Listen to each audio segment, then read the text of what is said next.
প্রায় 1 মাস ধরে স্কুলের কিট কিট করে মাথা খারাপ, তাই আর বেশি দেরি না করে কিটটা নিয়েই চলে এলাম বাড়ি।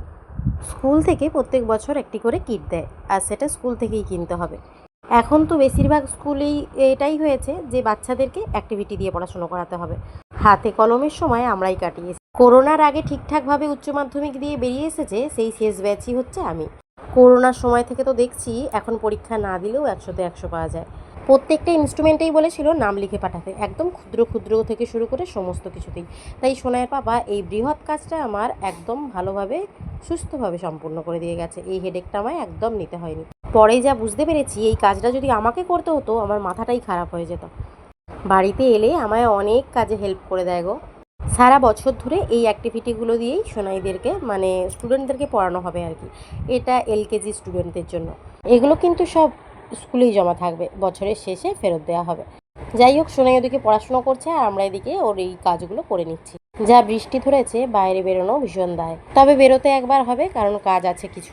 এদিকে কাজ করতে করতেই খিদে পেয়ে গেল ভীষণভাবে, তাই ভাবলাম কি খাওয়া যায় এই বৃষ্টির দিনে। মনে পড়লো একটা ম্যাগির রেসিপি দেখেছিলাম, সেই ম্যাগিটাই করা যাক। তারপর বরের কাছে বায়না ধরলাম যে আজকের ম্যাগিটা কিন্তু তুমিই করবে পাহাড়ি স্টাইলে, তাই ওটা সোনাইয়ের পাপাই করেছিল। সোনাই এখনও দিদিমণির কাছে টিউশন পড়ছে, ওদেরকে টিফিন দিয়ে আমরাও এদিকে নিয়ে বসে পড়েছি দুজনে মিলে খাবো বলে। বানিয়েছে ও নিজেই, কিন্তু ছল করে আমি বললাম যে কেমন হয়েছে বলো আমার রান্নাটা, ও তাই বলছে যে হেভি হেভি।